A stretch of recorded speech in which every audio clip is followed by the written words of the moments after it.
Bonjour à toutes et à tous, bienvenue dans l'autre 20h du Média. Au programme de ce journal du lundi 4 mars, 2 reportages sur l'acte 16 des Gilets jaunes. Romain Madoud était à Lille où un appel au rassemblement des Gilets jaunes d'Europe avait été lancé et Serge Faubert, comme tous les samedis, était en tête de cortège à Paris. Et à la fin de ce journal, vous retrouvez l'autre interview de Dolores Baquela avec Jessica Oublié sur le chlordécone.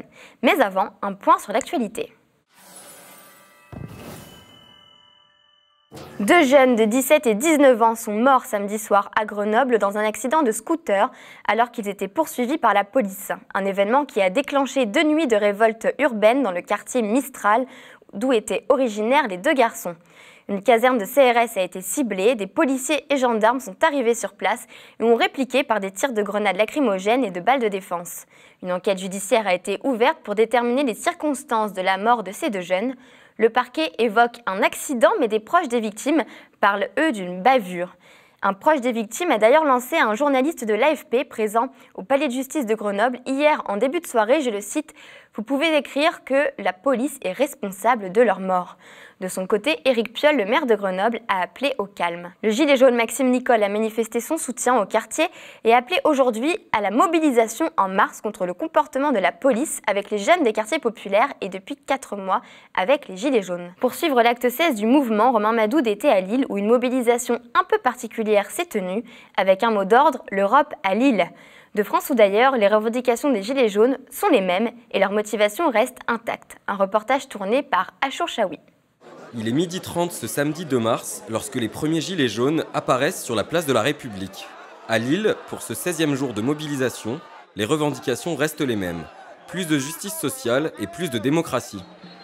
Déjà aperçues dans plusieurs manifestations, des femmes grimées en Marianne font leur retour. Leur bâillon dénonce le mépris du gouvernement. Autre particularité, le rassemblement du jour se veut international. Sur Facebook, les Gilets jaunes ont appelé l'Europe à Lille. Car ces derniers l'ont bien compris, ils ne sont pas seuls dans leur combat et l'union fait la force. On sait très bien que pour gagner, il faut construire large. Et c'est ce qu'on essaye de faire semaine après semaine. Et cette journée, c'est une des étapes dans cette construction. Moi, je suis là avec mon organisation syndicale comme tous les samedis depuis le 1er décembre. Et je suis là parce que tout simplement, il me semble qu'on n'a pas le choix, il faut qu'on soit là. Quand on a une société qui se soulève pour l'égalité, ben, il faut qu'on soit là.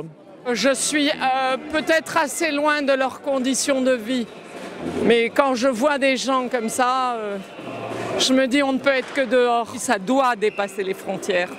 Ça concerne tous les peuples. On se rend compte que ça va au-delà de l'Europe. Déjà en Algérie, il y a le même mouvement pratiquement sans gilets jaunes, mais c'est le même. Donc je suis venue chercher la démocratie ici. Oui. Et j'avoue que je la cherche un peu encore. Et pour la convergence internationale, les Belges répondent présents. On est venu en soutien aux Français parce qu'on fait des actions simultanées ensemble. La semaine dernière, on a eu des Parisiens, des Toulousains, des Rénois, des Strasbourgeois qui sont venus à Bruxelles. Donc nous, on soutient, on est avec la France aussi. Parce que moi, je compte sur les Français d'ici pour venir chez nous aussi. Donc on a besoin d'eux, quoi. On est tous ensemble, on est contre la mondialisation, on veut le RIC et on veut une meilleure qualité de vie pour tout le monde parce que c'est injuste. Les multinationales, elles pompent les richesses du pays et le peuple doit colmater les brèches de la dette qui n'existe pas. C'est entretenu pour nous faire payer.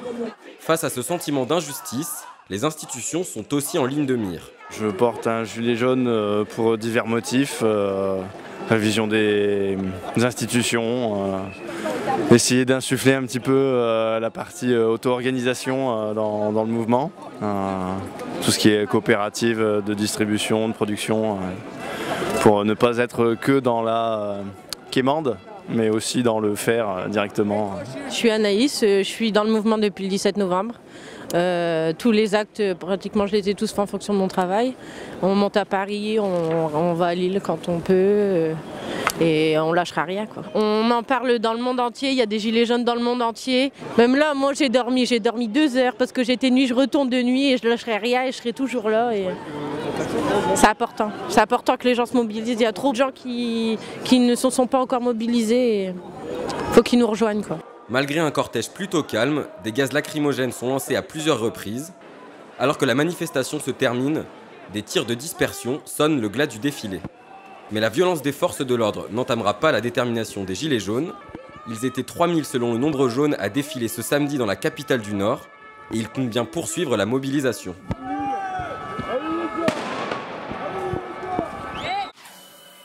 Serge Faubert, comme à son habitude, était à Paris. Si vous n'avez pas encore vu son reportage Tempête en vue, sorti hier soir sur Le Média, le voici.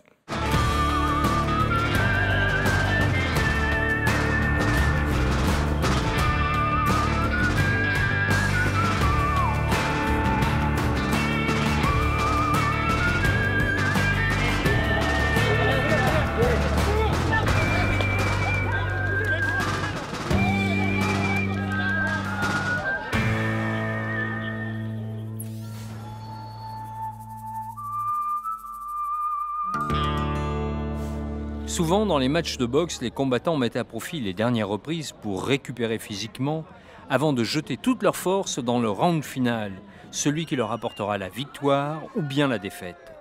L'acte 16 était à cette image, une répétition générale avant la grande manifestation nationale du 16 mars. On a hâte que ça arrive pour voir ce que le Macron et son gouvernement a à nous proposer en fait. Il avait dit que les taxes seraient gelées toute l'année 2019. On n'a même pas fini le mouvement que en fait ça a déjà réaugmenté, que ça soit essence, cigarettes ou même les premiers produits de nécessité.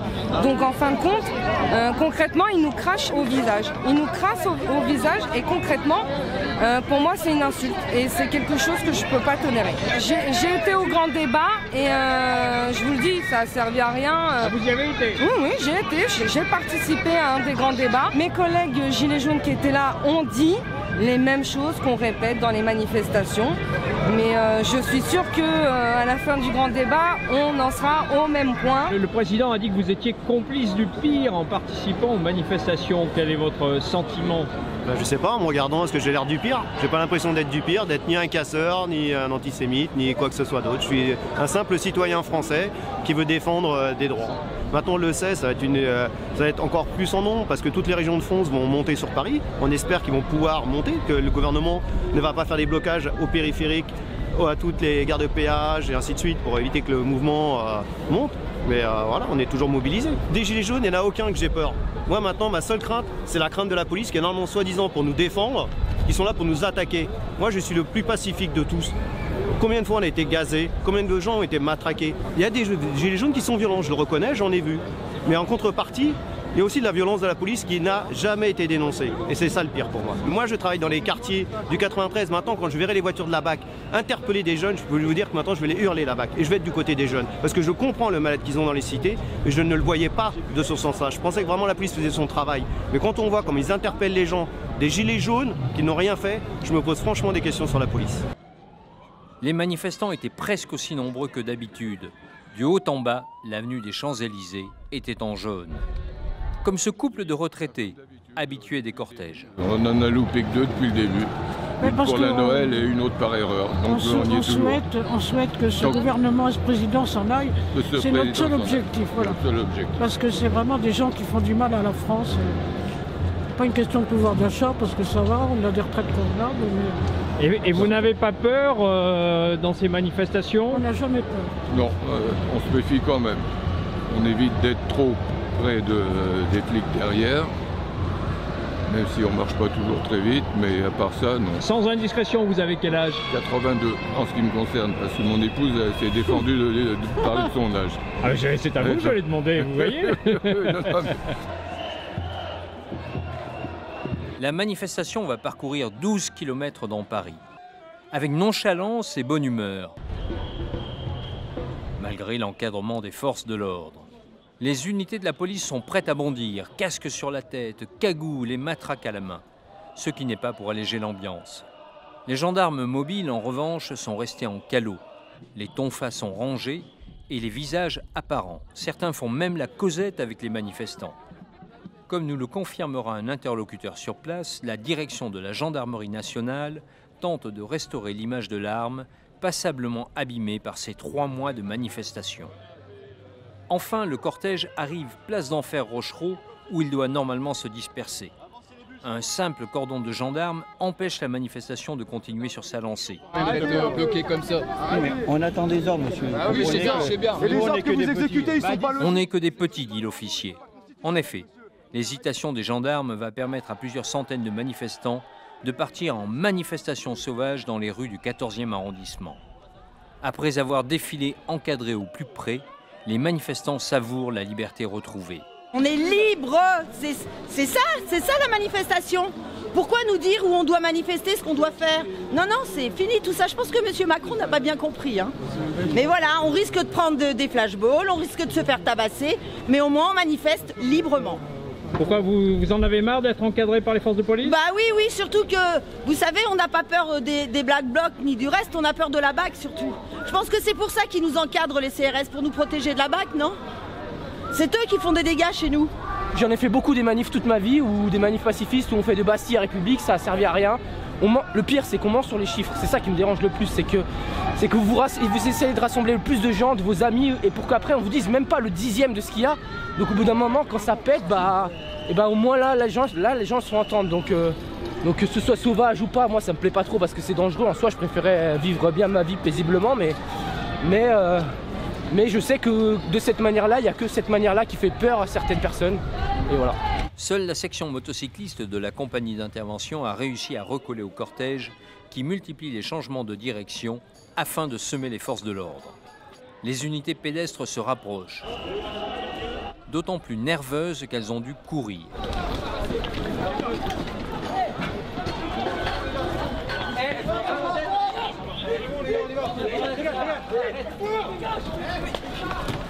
Allez, on bloque ici, on bloque là. La police voit des gilets jaunes partout et s'épuise dans des courses vaines. En réalité, une partie des manifestants sauvages a mis le cap sur les Champs-Élysées où, depuis le début de l'après-midi, d'autres gilets jaunes s'efforcent d'occuper la chaussée. Comme sur un rond-point, on débat, tandis que les forces de l'ordre ratissent les lieux. Dans tout mouvement, tu as des radicalistes. Après, il ne faut pas rentrer là-dedans, tu vois, en fait.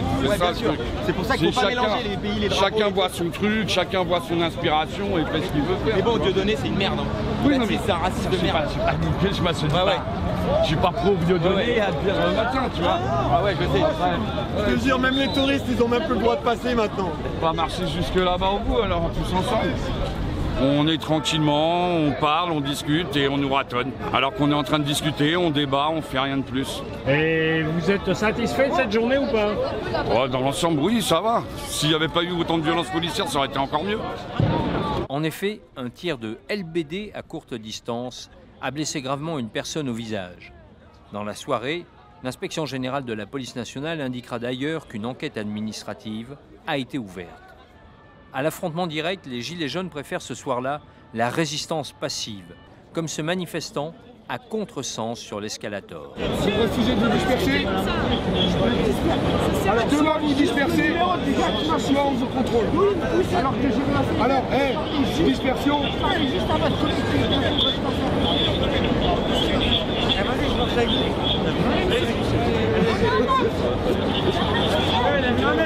La BAC procède à des interpellations dont la justification reste confuse en l'absence d'incident. La préfecture indiquera que 33 personnes ont été arrêtées dans la journée. Ce jeune homme en gilet jaune, c'est Franck Didron, éborgné par un tir de LBD le 1er décembre. Pendant encore quelques heures, sans violence, un dernier carré de gilets jaunes va jouer au chat et à la souris avec les forces de l'ordre. Le calme avant la tempête qui s'annonce.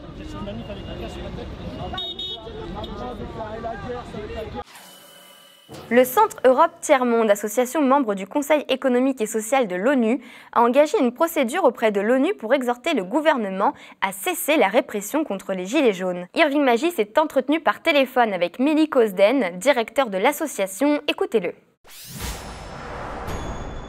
Nous sommes choqués, comme beaucoup de monde, par l'ampleur de la répression des manifestations des Gilets jaunes en France.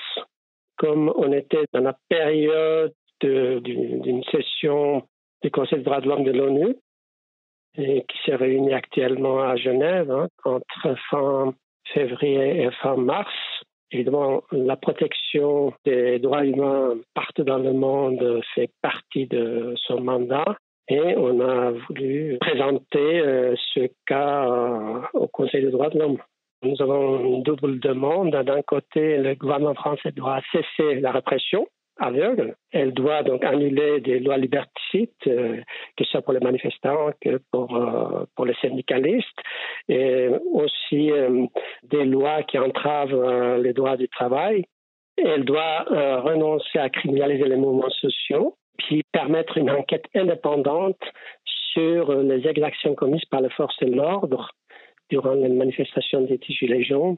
Et naturellement, il faut traduire en justice les auteurs de ces exactions.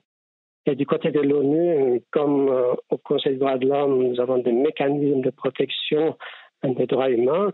Donc l'ONU doit surveiller tout ça, et si le gouvernement français ne le fait pas lui-même, c'est l'ONU qui doit intervenir pour faire ce travail.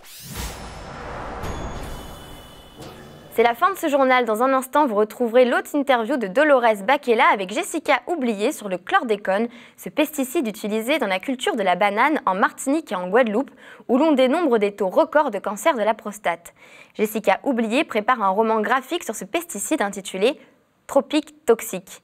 De passage à Paris, elle est venue nous parler de son enquête et des enjeux politiques que recouvre le chlordécone. Je vous rappelle que le média est un média indépendant des puissances financières et politiques et qu'il a besoin de vous pour continuer à exister. Vous pouvez vous abonner ou faire un don en vous rendant sur le site lemediatv.fr. Je vous souhaite une très bonne soirée.